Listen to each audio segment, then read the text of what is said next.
अभिजीत दीपके कहां पढ़ाई कर रहे थे? Boston, United states of America. America कई दशकों से कलर्ड रेवोल्यूशंस करे आ रहा है। वो बंदा अमेरिका से लाया जाता है।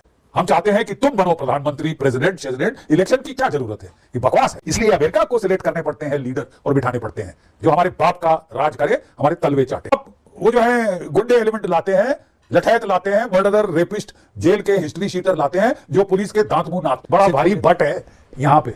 We can't be taken for a right. Genuine issues जो हैं, जेन्युइन मुद्दे, जेन्युइन ग्रीवेंस, जेन्युइन रंजिश एड्रेस करनी होगी, लेकिन उसका बहाना बना के हमारी डेमोक्रेटिकली प्रजातांत्रिक तरीके से इलेक्टेड हुई सरकार का तख्ता पलट करना इज नॉट अलाउड।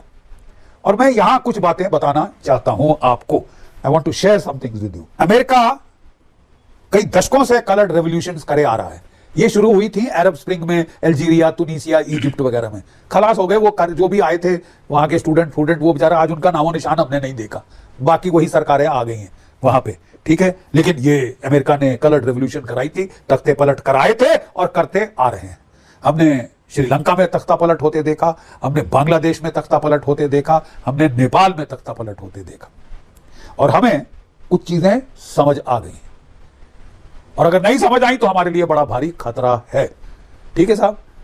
ये जो कलर्ड रेवोल्यूशन है, ये आपकी स्टडी करती हैं सोशल मीडिया और दुखती रग पहचानती हैं, जेन्युइन रीजन चुनती हैं सारी। टू स्टार्ट विद शुरुआत के लिए बड़ा जेन्युइन रीजन चुना जाता है, ठीक है। कोई मुद्दा जो कि हो तभी एनालाइज किया जाता है। आपका सारा फेसबुक, इंटरनेट, ट्विटर, ये वो, इंस्टाग्राम, सबसे बड़ा जो तमाशा का जो जड़ फसाद की बनी जा रही है, ठीक है।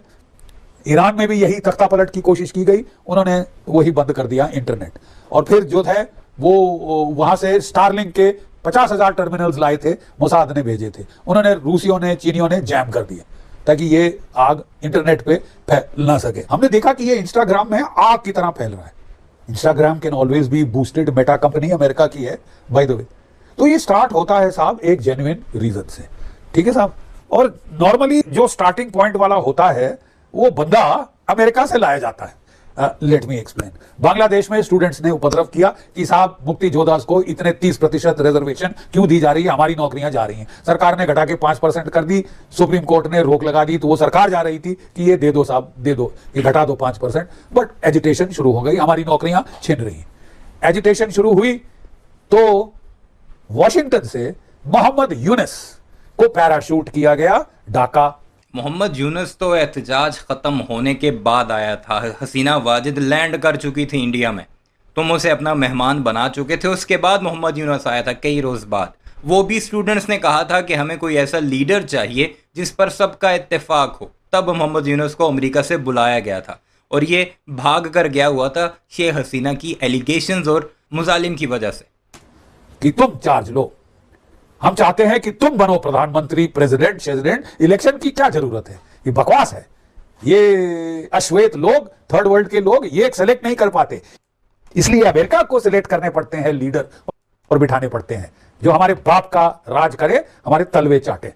अच्छा, अब यहां पे जरा रोकें और कॉकरोच पार्टी को थोड़ा ध्यान से देखें।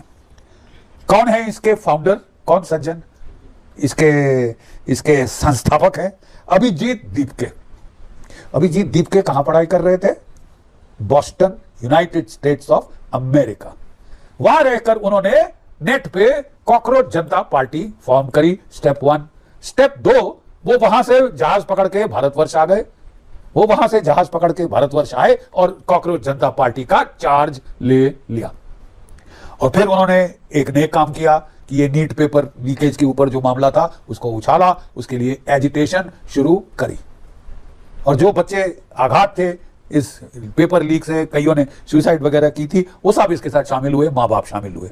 फिर हमने देखा कि माँ बाप तो शामिल हुए तो ठीक है, जो कि इंस्टाग्राम है, कोई 23 मिलियन के हिसाब से ये मैसेजेस फैलने शुरू हो गए।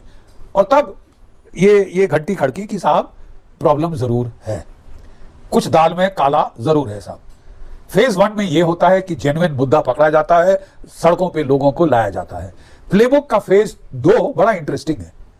प्लेबुक का फेज 2 बहुत दिलचस्प है साहब। फेज 2 में आप वो जो है गुंडे एलिमेंट लाते हैं, लठैत लाते हैं, मर्डरर, रेपिस्ट, जेल के हिस्ट्री शीटर लाते हैं, जो पुलिस के दांत मुंह नाक तोड़ते हैं, सिर खोल देते हैं। पुलिस को भी गुस्सा आता है क्योंकि वो अब कोई नपुंसक तो है नहीं, वो भी वापस फिर वायलेंस होता है, फिर वायलेंस एस्केलेट कराया जाता है। फिर क्राउड के अंदर, ये ईरान में देखा गया, बांग्लादेश में देखा गया, नेपाल में देखा गया, क्राउड के अंदर स्नाइपर छतों पे बिठा दिए जाते हैं। वो कुछ पुलिस मारते हैं, कुछ सिविलियन मारते हैं, और उसके बाद बवाल मार दिया, खूना खच्चर, हत्या कांड, जलिया वाला बाग हो गया साहब। फेज 2 ये होता है। अब क्या ये टोटली जेन्युइन है ये मूवमेंट, या इसमें भी दाल में कुछ काला है? माफ कीजिए, राष्ट्रीय सुरक्षा के लेंस से हमको ये बड़ी ध्यान से परीक्षा करनी होगी, चेक करना होगा। We will have to understand this. हमारी जो खटका, जो घंटी खड़की, वो खड़की जब हमने फेज 2 की शुरुआत देखी कि रिजाइन करा दिया आपने प्रधान साहब को, बहुत अच्छा, आपने पूरा लॉ ला रहे हैं, ये रिफॉर्म, वो रिफॉर्म, पूरी सेक्रेटेरिएट एजुकेशन मिनिस्ट्री की चेंज हो गई, बहुत अच्छा, लेकिन काफी नहीं है साहब। अब आप पुलिस पे एक्शन लेंगे, आप पुलिस की खाट खड़ी करेंगे। जिसने जुर्रत करी अपना हुक्म मानने की, उसका बैंड बाजा बजा दो, उसको जेल में डालो, उसको ये करो, उसको वो करो, नहीं तो हम मारेंगे। ये साहब आपकी खतरे की घंटी बज जानी चाहिए। ये प्लेबुक का फेज 2 है, जो प्लेबुक बांग्लादेश में चल चुकी, श्रीलंका में चल चुकी, नेपाल में चल चुकी, ईरान में चल के फेल हो गई, उसका फेज 2 है। अब हम साहब, हम बच्चों के बिल्कुल उनकी हम फिक्र करते हैं, केयर करते हैं, हमारे बच्चे हैं। देश के खिलाफ तख्ता पलट करना, बगावत करना, अराजकता फैलाना। बांग्लादेश में पुलिस इतनी सहम गई कि वो बोले साहब हम तो क्या कहते हैं, ट्रैफिक पुलिस का काम नहीं करेंगे साहब, हमको पकड़ पकड़ के मार रहे हैं। ऐसी डिमोरलाइज हुई पुलिस, लॉ एंड ऑर्डर खत्म। और मेरे माफ कीजिए, कान में जरूर दर्द हुआ जब मैंने सुना एक सज्जन को, हमारे स्टूडेंट लीडर को, दास है, छोटे बच्चे हैं वो, लेकिन मैंने कहते सुना, सुप्रीम कोर्ट ने कहा, supreme court highest court in the land, बहुत पढ़े लिखे और काबिल लोग हैं यार हमारे जज, धूप में बाल सफेद नहीं किए उन्होंने कहा कि जो स्टूडेंट है उनको कुछ मत कहो बेटा, वो जेन्युइन उसका ग्रीवेंस थी, जेन्युइन उसकी प्रॉब्लम थी, तो वो आया सड़कों पे, और क्या करता। ठीक है, अब सरकार ने एड्रेस कर दिया है, उसके खिलाफ एफआईआर नहीं होगी। लेकिन जो हिस्ट्री शीटर और फेशियल रिकग्निशन के लिहाज पे 2800 के ऊपर हिस्ट्री शीटर दिल्ली में उपद्रव के दौरान देखे गए, मर्डरर्स, मर्डर के चार्जेस जिनके खिलाफ हैं, मर्डर के इल्जाम जिनके, रेप के इल्जाम जिनके खिलाफ है, गुंडागर्दी, हफ्ता लेना जिनके काम है, वो जब आके 2800 से ज्यादा कूद पड़े, फौज हमारी अर्धसैनिक बलों पे, हमारी पुलिस के ऊपर टूट पड़े, सर फोड़ दें, सर खोल दें, और आप बोले साहब अब इनके खिलाफ कुछ नहीं होगा। ये पुलिस को अब सबक सीख जाना चाहिए कि जब विद्रोह होता है तो तुम पासा छोड़ दो, अपनी लॉयल्टी भूल जाओ, अपनी सर्विस की ओथ भूल जाओ और आत्मसमर्पण कर दो, राज होगा। सुप्रीम कोर्ट का राज नहीं होगा, सुप्रीम कोर्ट की नहीं चलेगी, ये बच्चों की चलेगी। ये बच्चे जो कि रेवोल्यूशन, क्रांति ला रहे हैं। होप तुमको फर्क दिख रहा है। To look after their interest सरकार ने किया है, सरकार झुकी। अब सिर पे चढ़ना कि अब अगला हम पुलिस झुकाएंगे, फिर हम सीआरपीएफ झुकाएंगे, फिर बीएसएफ को तोड़ेंगे, फिर आर्मी की ऐसी तैसी कर देंगे, और ताकि गदर हो, गुंडा राज हो, जंगल राज हो, फिर हमारी मां बहन बेटियों की आबरू इज्जत कौन बचाएगा साहब? क्योंकि पुलिस को तो आपने नपुंसक कर दिया, नकारा कर दिया, डिजाम कर दिया, बत्ती बंद कर दी, डरा दिया।